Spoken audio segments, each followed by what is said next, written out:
Bien le bonjour les phénomènes, ça va ou quoi les gars? Nouvelle vidéo, actualité sur le FC Barcelone. Comme à notre habitude, on va faire un rapide tour de presse sur le mercato. Qu'est-ce qui se passe? Cancelo, ça continue à traîner mais ça avance petit à petit. Comme dirait l'autre, il est lancelé. Il est vraiment lancelé. Cancelo met du temps à être annoncé officiellement. On a aussi appris qu'il se pourrait que Arsenal rentre dans la danse pour enrôler Cancelo. Si ça arrive, on peut avoir de sérieux problèmes, mais je compte sur l'envie de Cancelo. C'est ce qui va tout déterminer. Même s'il y a 40 clubs qui viennent nous concurrencer, si Cancelo veut aller que au FC Barcelone, City n'auront pas le choix car je rappelle qu'il est indésirable du côté de City. On va aussi parler un peu de Clément Lenglet ou encore de Freneda. On est parti pour cette mini vidéo actualité. Commençons par une très bonne nouvelle. On n'a pas besoin de Neymar pour le marketing parce que moi j'avais dit que c'était un argument pour Neymar. J'avais dit si jamais Neymar venait à réellement faire un retour au Barça, côté marketing, ça serait exceptionnel. C'est vrai que ça aurait été exceptionnel, mais on n'est pas au fond du gouffre. Franchement, on s'en sort super bien et ce, sans Neymar. Le kit à l'extérieur du Barça est le maillot le plus vendu au monde selon le magasin Nike. C'est vrai qu'il est très beau le maillot, devant celui du PSG qui se trouve à la 2e place et celui de Liverpool à la 3e place. Côté marketing, le FC Barcelone garde toujours une énorme cote. C'est pas pour rien que la saison dernière et même cette saison, on arrive toujours à trouver des leviers, on arrive à trouver des sociétés qui sont prêtes à investir dans ce FC Barcelone là. C'est parce qu'ils savent très bien que le Barça est toujours au devant de la scène, même si sportivement ça se passe pas si bien que dans le passé. Côté marketing, on est plutôt bon et ça le prouve cette saison avec notre maillot qui est le plus vendu pour l'instant d'après le magasin Nike. Aujourd'hui, c'était un jour férié. Je me suis pris un petit jour de repos personnellement. Ah ben non, je suis con. Moi, c'est férié tous les jours pour moi.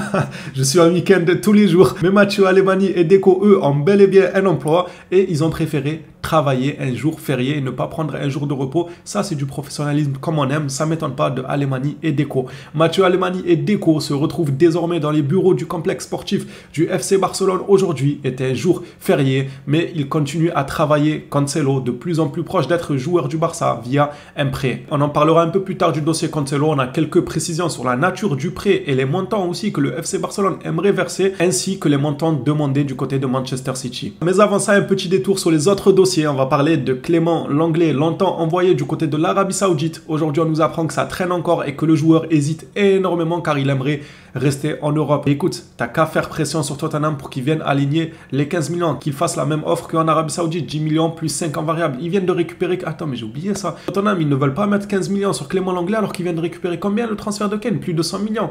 Plus de 100 millions, ils veulent pas nous reverser 15 millions. Allez Clément Lenglet, tu sais ce qu'il te reste à faire. Si tu veux rester en Europe, il faut aller mettre la pression sur Tottenham et dire là-bas à leur président qu'il sort un peu les billets de sous le matelas. Il va pas mourir avec. Il va pas les emporter dans le cercueil, les billets. Il faut bien qu'ils servent. Fous-leur une pression pour qu'ils te ramènent si tu veux autant rester en Europe. Nous, on en a marre que tu restes en Europe. Ça, c'est pas notre souci. Que tu pars en Arabie Saoudite, c'est pas notre souci non plus. Juste pars. Du coup, aujourd'hui, l'agent de Clément Lenglet s'est retrouvé en réunion avec le club quant au futur du joueur. Peut-être qu'ils vont probablement parler de l'offre de l'Arabie Saoudite en essayant de lui faire accepter. Passons maintenant au dossier Joao Félix. D'après Sport, rien de nouveau, les gars. Et je vous ai épargné énormément d'informations sur Félix qui tournent en rond. C'est toujours les mêmes. Pour que Xavi accepte Félix, il lui faut Lo Celso et Cancelo et 4 pots de gel pour sa coupe en pique. C'est bon, Xavi, arrête de faire la princesse. On a compris. Je vous ai épargné beaucoup d'informations qui tournent en rond.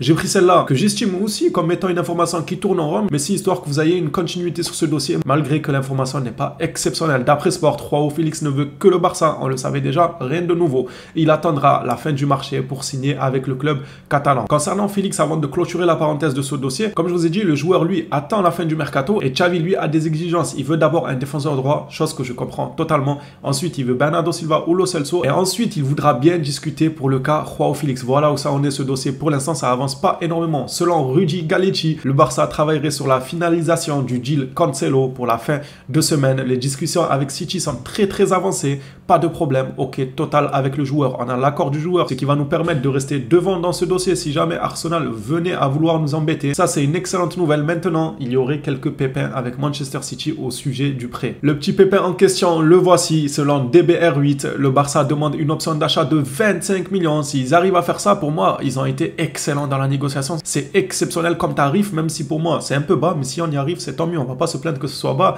D'ailleurs, Manchester City, eux, l'ont très bien compris que le montant, il était bas et ils demandent quand même bien plus. Pour Cancelo, Cancelo, Manchester City demanderait de leur côté 45 millions. Le club payerait une indemnité de prêt compensée par la baisse de salaire de Cancelo. Réunion aujourd'hui avec Mendes. 45 millions, ça commence à faire cher, mais les gars, c'est Cancelo. Moi, ce qui me fait dire que c'est un peu cher, c'est que le joueur est indésirable. Voilà. En réalité, si City voulait garder le joueur, 45 millions, c'est pas si cher pour Cancelo. Hein. Soyons réalistes, c'est pas cher pour le niveau à Cancelo. Ce qui nous laisse croire que le prix est élevé, bah c'est seulement parce qu'il est indésirable. Et du fait qu'il est indésirable, on peut se dire que City veulent s'en débarrasser coûte que coûte. Il peut clairement être en position de force car eux vont le pousser vers la sortie. Quand ils verront une offre venir à 30 millions ou quoi, ils vont accepter là où, si jamais ils voulaient garder leur joueur et tout, ils auraient pu nous allumer avec un 50 millions fixe ou un 40 millions fixe comme c'est le cas. De mon côté, si le deal se faisait à 45 millions, je ne serais pas dégoûté. Je me dirais, ok, c'est un peu cher parce que le joueur est indésirable à City. Pep ne veut plus le garder. Mais d'un autre côté, je me dirais, c'est quand même Cancelo. Si on regarde que Cancelo et son niveau, pour moi, ça les vaut. Dites-moi vous dans les commentaires, qu'est-ce que vous en pensez de ce dossier? Est-ce que pour vous,